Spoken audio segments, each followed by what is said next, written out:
আলহামদুলিল্লাহি রাব্বিল আলামিন আসসালাতু ওয়াসসালামু আলা সাইয়্যিদিল মুরসালিন ওয়া আলা আলিহি ওয়া আসহাবিহি আজমাইন। সম্মানিত উপস্থিতি, আসসালামু আলাইকুম ওয়া রাহমাতুল্লাহি ওয়া বারাকাতুহু। আল্লাহ পাকের উপর খাস মেহেরবানি যে আমরা একটি বিষয়ের উপরে আলোচনা শোনার জন্য উপস্থিত হওয়ার যে তৌফিক মহান আল্লাহ তাআলা আমাদেরকে দান করলেন, এজন্য আমরা সকলেই মহান রব্বুল আলামিনের দরবারে কালিমাতুশ শুকর আদায় করি, সবাই বলি আলহামদুলিল্লাহ। লাখ কোটি দরুদ ও তসলিম বিশ্ব মানবতার মহান দূত শিক্ষক, যার আনিত আদর্শ অনুকরণ এবং অনুসরণের মধ্যেই কেবলমাত্র নিহিত রয়েছে গোটা মানব জাতির দুনিয়ার কল্যাণ এবং পারলৌকিক মুক্তি, সেই বিশ্ব নবীর উপরে ভক্তিভরে দরুদ ও সালাম পেশ করি, সবাই সাল্লাল্লাহু আলাইহি ওয়াসাল্লাম।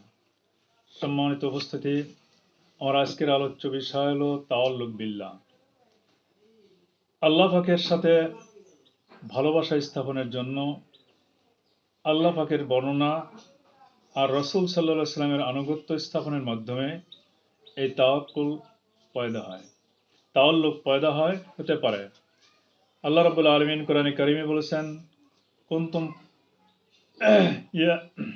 কুল ইন কুনতুম তুহিব্বুনাল্লাহ ফাত্তাবিউনি ইউহিব্বুকুমুল্লাহ ওয়া ইয়াগফির লাকুম যুনুবাকুম আল্লাহু গফুরুর রহিম।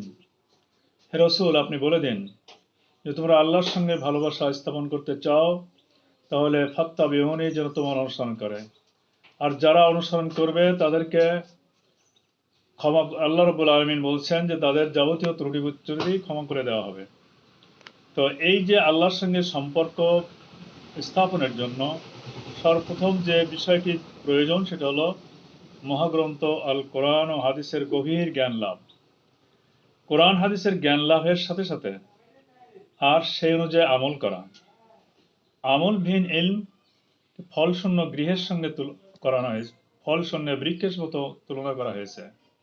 আসলে আমরা যদি প্রকৃত অর্থে আল্লাহর সঙ্গে ভালোবাসা স্থাপন করতে চাই, তাহলে অবশ্যই আমাদেরকে মহাগ্রন্থ আল কোরআন থেকে শিক্ষা গ্রহণ করতে হবে। যেহেতু মহান আল্লাহ রাব্বুল আলামিন দুনিয়ায় তার রসুলের কাছে প্রথম যে ওহী প্রেরণ করেছিলেন সেটা ছিল ইকরা বিসমি রাব্বিকাল্লাযী খলাক, পড়ুন আপনার প্রভুর নামে যিনি আপনাকে সৃষ্টি করেছেন। এটাকে প্রমাণিত হয় যে জ্ঞান আহরণ করা ছাড়া আল্লাহর সন্তুষ্টি বা আল্লাহর তাআল্লুক পয়দা হওয়া কখনো সম্ভব নয়। প্রথমত হচ্ছে আমাদেরকে কোরআন হাদিসের এই গভীর জ্ঞান লাভ করতে হবে। দ্বিতীয় কাজ হচ্ছে যে তাকবীরে উলার সাথে জামাতে নামাজ আদায় করা। উম্মতি মুহাম্মাদের উপরে দায়িত্ব পালনের যোগ্যতা সৃষ্টির জন্য আমাদের অবশ্যই বা জামাত সালাত আদায় করতে হবে।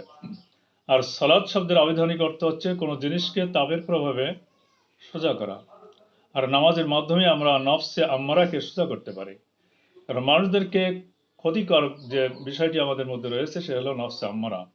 এই নফসে আম্মারাকে সোজা করতে হলে অবশ্যই প্রয়োজন হচ্ছে সালাত। আর এই সালাতের মাধ্যমে আমরা যে জিনিসগুলি শিখতে পারি সেটা প্রথম হচ্ছে যে আল্লাহ পাকের সন্তুষ্টি অর্জন। দ্বিতীয়ত হচ্ছে কারণ আল্লাহর হুকুম মতোই নামাজ আদায় করা, এইভাবে আল্লাহর সন্তুষ্টি অর্জন করা যায়, আল্লাহ ভীতির সৃষ্টি হয়। নামাজের মাধ্যমে মানুষ যখন নামাজ সালাতে আদায় করার জন্য দাঁড়িয়ে যায়, তখন দুনিয়ার আর কোনো খেয়াল ধ্যান থাকে না আল্লাহর কথা ছাড়া, অর্থাৎ আল্লাহ রাব্বুল আলামিনের রাসূল সাল্লাল্লাহু আলাইহি ওয়াসাল্লাম যেভাবে সালাত আদায় করার নির্দেশ দিয়েছেন, দেখাই দিয়েছেন, ঠিক সেইভাবে সালাত আদায় করা হয়। এর মাধ্যমে আল্লাহর ভয় সৃষ্টি হয়। তৃতীয়ত হচ্ছে সময়ানুবর্তিতা। সময় মতো নামাজ আদায়ের মাধ্যমে সময়ানুবর্তিতা সৃষ্টি, অর্থাৎ যে ব্যক্তি সময় মতো নামাজ আদায় করে তার প্রত্যেকটা কাজই সময় মতো সম্পন্ন হওয়া সম্ভব। চতুর্থ হচ্ছে শৃঙ্খলা।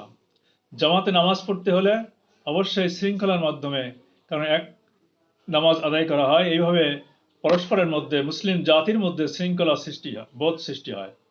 পঞ্চম হচ্ছে ভ্রাতৃত্ববোধ সৃষ্টি। ভ্রাতৃত্ববোধ কিভাবে সৃষ্টি হবে? জামাতে যখন নামাজ আদায় করছে তখন কে কালো কে সাদা, কে ধনী কে গরিব এর কোনো পার্থক্য থাকে না, বরং যে যেখানে জায়গা পায় সেখানে তাকে দাঁড়িয়ে থাকতে হয়। এমনকি যদি দেশের প্রধানও যদি সেখানে আসে এবং পরে আসে, তাহলে তাকে অবশ্যই জামাতের পিছনের সারিতে দাঁড়াতে হয়। এইভাবে পরস্পরের মধ্যে ভ্রাতৃত্ববোধ সৃষ্টি হয়। ষষ্ঠত হচ্ছে একতাবদ্ধ হয়ে নামাজ আদায়ের এই মাধ্যমে মানুষের মধ্যে একতাবদ্ধ হওয়ার অভ্যাস তাদের সৃষ্টি হয়। সপ্তম হচ্ছে নেতা নির্বাচন শিক্ষা। কিভাবে নেতা নির্বাচন করতে হবে, অর্থাৎ এখানে নামাজের মাধ্যমে যে নেতা নির্বাচনের শিক্ষা হচ্ছে যে কোনো ইমাম কখনো বলে না যে আমাকে ইমাম তৈরি করো, বরং যারা উপস্থিত থাকেন তাদের মধ্য থেকে যিনি যোগ্যতা সম্পন্ন তাকেই সবাই মিলে নেতা নির্বাচন করে থাকেন। এভাবে নেতা নির্বাচনের শিক্ষা আমরা সালাতের মাধ্যমে বা নামাজের মাধ্যমে শিক্ষা লাভ করতে পারি। অষ্টম হচ্ছে তেলাওয়াত শিক্ষা। নামাজে অবশ্যই সূরা ফাতিহা এবং অন্য কোনো সূরা তেলাওয়াত করা লাগে, যার ফলে তাকে সহি করে কোরআন তেলাওয়াত করা শিখতে হয়। এরপরে হচ্ছে কেবলমাত্র আল্লাহ পাকের কাছেই নত হওয়ার শিক্ষা। নামাজে মানুষ একমাত্র আল্লাহর কাছেই তার মাথা নোয়ায় থাকে, দুনিয়ার কারো কাছে মাথা নয় না, বরং আল্লাহ একবার বলে এ কথাটাই ঘোষণা করা হয় যে আল্লাহ ছাড়া আর কারো কাছে মানুষ মাথা নত করবে না। এই অভ্যাস তার মধ্যে সৃষ্টি হয়। আর দশম হচ্ছে মানুষের আনুগত্য কেবলমাত্র আল্লাহর আনুগত্যের ভিত্তিতে সম্পন্ন হবে। এখানে যে বিষয়টি হলো আনুগত্য কেবলমাত্র আল্লাহর আনুগত্যের ভিত্তিতেই সম্পন্ন হবে। এখানে ইমাম যখন আল্লাহ আকবার বলে সেজদায় বা রুকুতে যায়, তখন তার আনুগত্য করে যারা তার সঙ্গে নামাজ আদায় করে।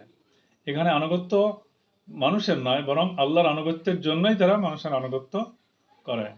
নেতা ভুল করলে সংশোধন বা সংশোধিত না হলে নেতা পরিবর্তন। নামাজে যদি কোনো নেতা বা ইমাম যদি ভুল করেন, তাহলে তাকে আল্লাহু আকবার বা সুবহানাল্লাহ বলে তার ভুল ধরিয়ে দেওয়া হয়। এখানে এর মাধ্যমে এ কথাটাই প্রমাণ করা হয় যে মানুষ মাত্রই ভুল করতে পারে। যিনি ইমাম বা ইমাম সাহেব, আপনারও ভুল হয়েছে, আপনি সংশোধিত হন। তিনি যদি সংশোধিত না হন, তাহলে দেখা যায় সেই ইমামকে পরিবর্তন করে নতুন ইমাম নিয়োগ করা হয়। আর নামাজ আমাদেরকে বড় জিকিরের দিকে নিয়ে যায়। এইভাবে এইগুলি হচ্ছে নামাজ থেকে আমরা শিক্ষা লাভ করতে পারি। তৃতীয়ত হচ্ছে নফল ইবাদত। নফল নামাজ, নফল রোজা, দান সৎকার ইত্যাদির মাধ্যমে এই আল্লাহ রাব্বুল আলামিনের সঙ্গে আমাদের সম্পর্ক তাআল্লুক পয়দা হতে পারে। চতুর্থত জিকির, আল্লাহর জিকির, দরুদ শরীফ, প্রয়োজনীয় বা মাসনুন দোয়া, সকাল থেকে সন্ধ্যা পর্যন্ত উত্তম জিকির, সালাত, তেলাওয়াতে কালাম, কালেমা, মাসনুন দোয়া, অর্থসহ দরুদ। অর্থাৎ প্রত্যেকটা কাজকর্মে আল্লাহ রসুল সাল্লাল্লাহু আলাইহি ওয়াসাল্লাম আমাদেরকে যে দোয়া শিখিয়েছেন, এর অর্থ সহ জেনে নিয়ে সেই ক্ষেত্রে সেই দোয়া পড়ার মাধ্যমে আমরা সার্বক্ষণিক আল্লাহর জিকির আমাদের মধ্যে বা অন্তরের মধ্যে সৃষ্টি করতে পারি। এমনকি পেশাব পায়খানা থেকে শুরু করে খাওয়া দাওয়া, ঘুমানো, সকল ক্ষেত্রেই আল্লাহ রসুল সাল্লাল্লাহু আলাইহি ওয়াসাল্লাম আমাদের জন্য বিভিন্ন রকমের দোয়া শিক্ষা দিয়েছেন। পঞ্চম হচ্ছে নফল রোজা। আসলে ফরজ রোজা তো অবশ্যই তাকে রাখতে হবে, এর সাথে এর পরেও মহান আল্লাহ তাআলার সঙ্গে আরো সম্পর্ক বৃদ্ধির জন্য নফল রোজা, নামাজের পরেই এই রোজার স্থান। এরপরে নফল নামাজের মানে নফল নামাজের মধ্যে বিশেষ করে তাহাজ্জুদ পড়া বিশেষ জরুরি। সপ্তম হচ্ছে আল্লাহর রাস্তায় খরচ। হক ও বাতিলের সংগ্রামের সময় হকের পক্ষে যে খরচ করা হয় তাকে উত্তম খরচ বলা হয়। আল্লাহর পথে খরচের মাধ্যমে আল্লাহর সঙ্গে সম্পর্ক বৃদ্ধি পায়।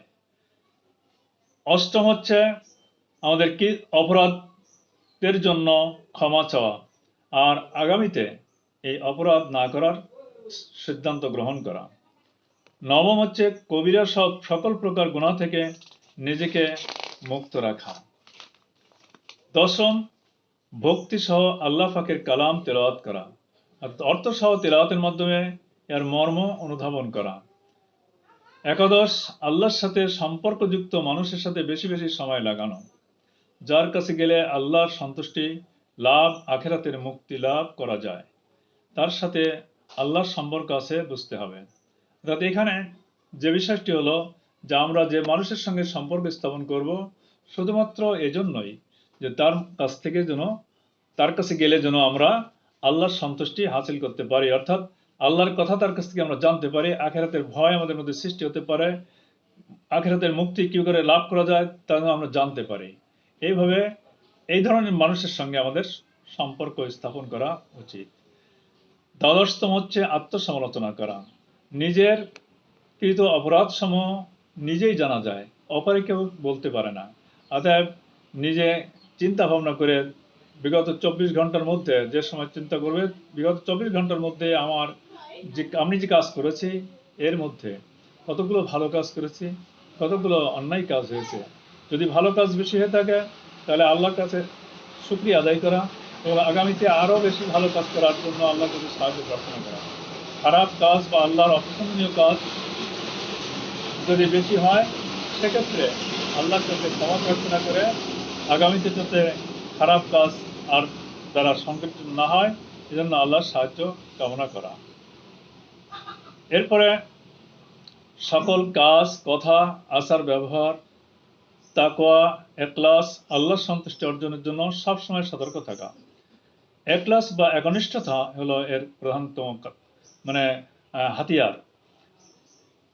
14 হচ্ছে আল্লাহর সন্তুষ্টির প্রতি লক্ষ্য আর অসন্তুষ্টির প্রতি লক্ষ্য। এর জন্য কিছু গুণাবলী অর্জন করা দরকার। 1 নম্বর গুণাবলী হলো তাওয়াক্কুল, দ্বিতীয় হচ্ছে সবর, তৃতীয় হচ্ছে শুকর, চতুর্থ হচ্ছে এই গুণাবলীগুলি অর্জন করার সাথে সাথে আমাদের কিছু বিষয় দুনিয়ার প্রতি ভালোবাসা এবং পরিত্যাগ করা উচিত। এর সাথে সাথে হিংসা বিদ্বেষ পরিত্যাগ করা, গর্ব অহংকার পরিত্যাগ করা, রিয়া প্রদর্শন ইচ্ছা, গীবত, পরনিন্দা, অতিরিক্ত কথা বলা, প্রশ্ন থেকে বিরত থাকা। এই দোষগুলি আমাদের থেকে পরিত্যাগ করা দরকার। আর এইগুলি যদি আমরা আমল করতে পারি তাহলে অবশ্যই মহান আল্লাহ তাআলার সঙ্গে আমাদের ভালোবাসা পয়দা হবে। মহান আল্লাহ আমাদের সকলকে এই গুণাবলীগুলি অর্জন করার তৌফিক দান করুন। আমিন। ওয়া আখিরু দাওয়ানা আনিল হামদুলিল্লাহি রাব্বিল আলামিন। আসসালামু আলাইকুম ওয়া রাহমাতুল্লাহি ওয়া বারাকাতুহু।